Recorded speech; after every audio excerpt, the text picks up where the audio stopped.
பள்ளியறை நான் தானே பாரிஜாத பூந்தேனே கல்வி போதனை கற்றுத்தர வந்தேனே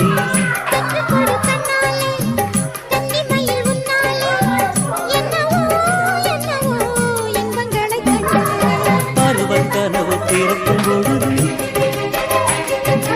இறகு முளைத்து பறக்கும் மனது